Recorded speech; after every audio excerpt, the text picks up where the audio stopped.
अरे यार ये तो ससुरारी में गजब गजब की चीज है रे। हाँ तो आज दुल्हा या गाँव सुरानी मार के तो विकलांग बना दिए हैं। चाहे विकलांग बनाओ चाहे अधूर, हम देखो जरूर, हम अपने आदर से बाज नहीं आई। हाँ तो बच्ची ये बात एकदम भूलिए मत, तोर बाबू 15-16 जिला छान के तोरे बच्चे लड़के खोजले हुआ। अगर ये बिया कट कर ना तो ससुर अधूरा रहे तो पड़ी बिया न हो तो।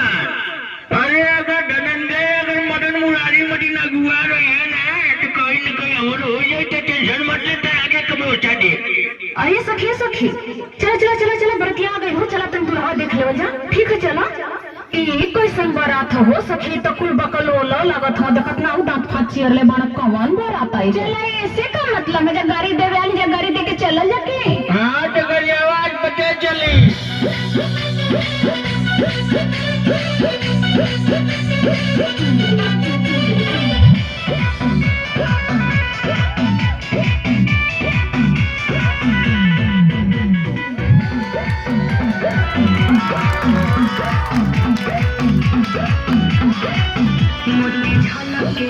मोती झलके ऊंचे मोहलिया से